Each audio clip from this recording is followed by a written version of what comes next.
Imbes na diktadurang Marcos, pinagutos ng DepEd na tawag na lamang na diktadura ang paksa ng isang leksyon sa bagong curriculum sa grade 6. Marin po yung tinutulan ng ilang grupo na lantaran naman ng pagbura sa mga tunay na nangyari sa kasaysayan. Nasa frontline na balitang yan si Laila Pangilinan. Kabilang sa mga pinag-aaralan sa grade 6 ang panahon kung kailan nanungkulan si dating Pangulong Ferdinand Marcos Sr. Sa ilalim yan ang subject na araling panlipunan ng matatag curriculum, ang paksa ng leksyon, Diktadurang Marcos. Kamakailan lang, kumalat sa social media ang internal memorandum na ito na galing sa Bureau of Curriculum Development ng Department of Education. Base sa memo, sumusunod daw ang Bureau sa kautusan ng DepEd na baguhin ang titulo ng paksa. Pinapaalis ng DepEd ang salitang Marcos. Kaya imbes na panahon ng Diktadurang Marcos, tatawagin na lang itong panahon ng diktadura. Kinumpirma naman ng DepEd ang nasabing memorandum. Pinadala nga raw ito sa opisina ng Undersecretary for Curriculum and Teaching. Paliwanag dyan ng DepEd. Pagka tinignan niyo po ang curriculum, kung susuriin po natin, ang pagkakalatag ng mga paksa ay hindi particular sa tao o namumuno, kung hindi sa mga pangyayaring pangkasaysayan at layunin na bigyang pagkakat sa kanilang pagtatakasan ng demokrasya sa kasalukuyan. In other words po, inorganisa lang po natin ang ating curriculum guide.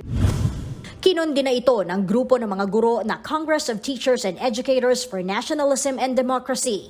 Ayon sa grupo, ang pagbabagong ito ay malinaw na estratehiya ng kasalukuyang administrasyon na baguhin ang madilim na kasaysayan ng pamilyang Marcos. Isaan nila itong lantarang halimbawa ng disinformation sa pamamagitan ng pagmamanipula sa kasaysayan.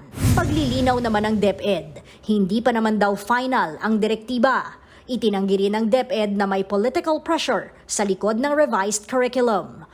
Lumabas ang internal memo ilang linggo bago ang anibersaryo ng pagdeklara ng martial law. Wala pang pahayag ang Malacanang kaugnay rito. Kanina, dumalo si Pangulong Bongbong Marcos sa paggunita ng ika-106 na kaarawan ng kanyang ama sa Batac, Ilocos Norte. Nag-alay siya ng bulaklak sa bantayog ni dating Pangulong Marcos Sr. Gusto raw ni PBBM na maalala ng taong bayan ang mga pamanang iniwan ng kanyang ama para sa ating bansa. For the peace and order that he fought and stood for, the development that he inspired our own citizens to build, and the dreams that he left in the hearts of many, he remains a true Filipino and Ilocano icon whose exceptional mind matched the nation-loving spirit that he possessed and that he demonstrated. Nagbabalita mula sa Frontline, Laila Pangilinan, News 5. Mga kapatid, Ed Lingaw po, maging maalam at may pakialam sa mga napapanahong balita sa ating bansa. Para sa mas malalimang pagtalakay at paghimay sa mga issue at headlines, tumutok lamang at pag-subscribe sa social media pages ng News 5.